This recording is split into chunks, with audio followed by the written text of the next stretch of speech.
So many Christmas films have the same energy. There's the protagonist, and they have some major character flaw that they need to overcome. And after being put into a situation which they do not want to be in at first, plus with the power of Christmas magic, they manage to become a better person. And Klaus does just that. That's literally the plot of Klaus. It's not reinventing the wheel in this regard. But one thing it does reinvent is the story of Santa, the mythos of jolly old Saint Nick. So we all know Santa, right? Magical old dude who lives at the North Pole, toy-making taskmaster that disseminates gifts to children on Christmas. A big tubba-lub of a man who judiciously tracks the morality of all children. Based on what system, Santa? What ethical framework are you using to judge these children? What philosophies are you subscribed to? Where's the rubric, Santa? Where's the rubric? Anyway, Klaus takes all these classic tropes and puts them through the justification machine, giving reasonable explanations for each of the intricacies behind the Santa mythology. And that's the concept of the film, which is a really fun guise to create a Christmas film. So what is the film about anyway? Well, we start with our protagonist, Jesper, a little shithead rich kid whose desire is to coast through life. His father is the king of letters and is sick of his bullshit, so he gives him an ultimatum. If he can deliver 6,000 letters within the year, then he can go back to his cushy life. If not, then he's gonna be disowned, and that's the premise. But instead of sending him to some regular town with proper infrastructure where he might have a chance, he sends him to this terrible rundown shithole, which has been engaged in a mega feud that has debilitated the entire town. This is tradition. Centuries of glorious hatred passed down through generations. Jesper, wanting to escape this place, rolls up his sleeve and goes house to house trying to get some letter delivering going. He completely fails because this town is full of goddamn vagrants that are too busy killing each other to sit down and engage in some cordial letter writing. This leads him going to some certified axe murderer's house at the edge of town whose home is filled with toys, like tons of toys, because he's an axe murdering toy making freak. While fleeing for his life, Jesper accidentally drops a picture a kid drew that he stole while trying to extort him into posting it as a letter. I get my letter, and you get your drawing. Win-win. You want your drawing, don't you? The axe murderer, whose name is Klaus, feels bad for the sad child. He then uses his murderer's scent to track down Jesper and wrangles him into delivering the sad child a toy, insisting that Jesper must go all the way inside. Why? Because Klaus is a sadistic masochist. No, but for real, the film never justifies why he needs to go all the way inside. I mean, it doesn't really need to, it's just, oh, because it's Santa and that's what Santa does. This gift giving goes really well, and while playing with the toy, the kid notices Klaus just standing outside the window, leering inside. Somehow this kid interprets that to mean if you give Klaus a letter, then he'll give you a toy. Even more so, this kid did a drawing. He didn't write him a letter, so why would you need to write a letter to get a toy?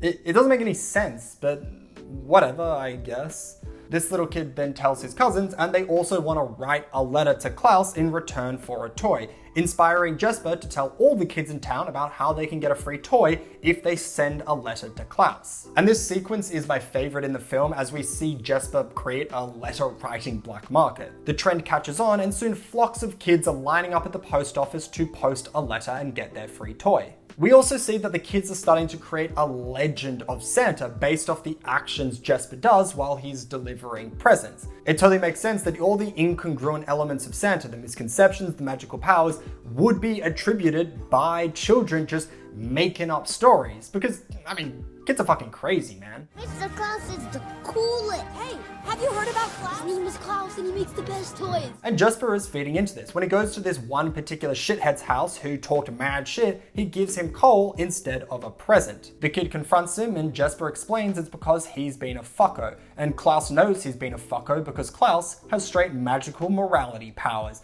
that deduce the ethical validity of children's actions. The kids all take this to heart and start doing good deeds, fixing up the town and making it a better place, all the while sending letters to Santa explaining their good deeds for the year, making a really heartwarming section of the film. At this point, the whole gift-giving thing is really taking off, and they're giving out so many presents that the horse is unable to pull the sled by itself.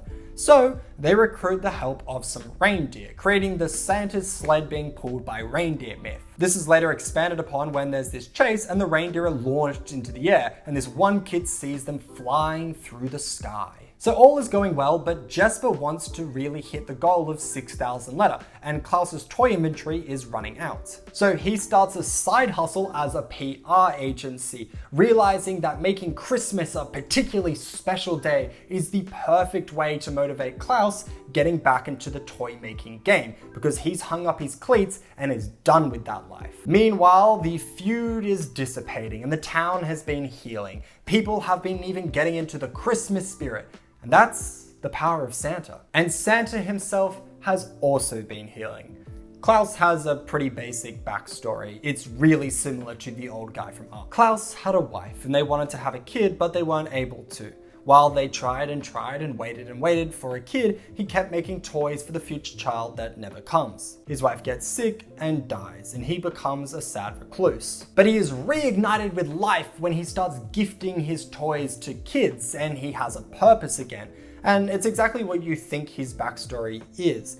It's perfectly fine and well executed, but its triteness makes it a little bit boring. Also, throughout the film, there's been this adorable little girl who also wants a gift, but Jesper treats her like shit because she doesn't speak English and isn't paying to post a letter. But after some personal growth, Klaus and Jesper deliver her this awesome kite sled thing. This girl is so touched that he brings her family to the workshop and they help Klaus and Jesper make gifts, becoming Santa's elves, fixing the issue of toy production. Which seems really sweet, but isn't. Because these people are Sami, which is an indigenous group of northern Scandinavia, and they have been massively oppressed, experiencing forced sterilization, relocation, imprisonment in labor camps, and have been on the end of cultural and actual genocide. So having these systemically oppressed people being Santa's de facto elves is really gross. And the film tries to justify it like, oh, they volunteered. We didn't ask them to, but they wanted to do all the free labor. I mean, it's really fucked up. On top of this, the film doesn't treat them with much cultural respect. When the little Sami girl Margu is first introduced, she speaks actual Sami. Then Jesper says this. What's wrong with her mouth? What the fuck? What an out-of-pocket comment to make. Furthermore, Klaus gets his classic Santa outfit, which in this film is a traditional Sami garb they kindly created for him. He doesn't like it though, or want to wear it, and only does it out of obligation. Then Jesper makes fun of the outfit and sarcastically says it looks great, right in front of them. Like, they might not understand the words you're saying, but they'll understand the tone. And this choice is so rude. Why aren't they just like, wow, that actually suits you a lot, what a great outfit? Why aren't they just supportive of the traditional Sami garb? Instead, they're like, haha, dumb outfit. So the film completely drops the ball here, which is a real bummer. They could have made so many other choices, like the members of the town are so grateful that they've been brought together through gift giving that they decide to work with Santa to help produce toys so they can bring the joy that this town experienced to the rest of the world. But instead they went for indigenous people in funny outfit are the elves.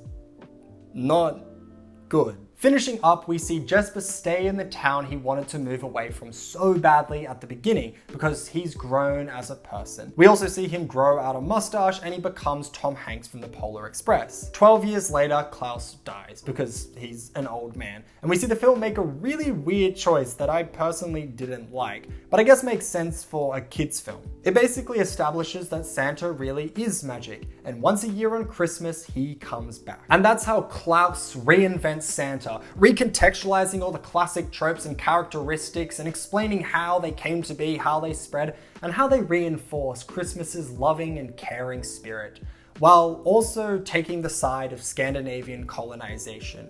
A really strange and bad choice. Jingle bells, that's the video. Thank you for watching. Subscribe to the channel for more belated Christmas content. Like the video, and why not write a bloody letter? Write a letter. Go crazy with it. Whatever. Anyway, I will see you in the next one. Bye.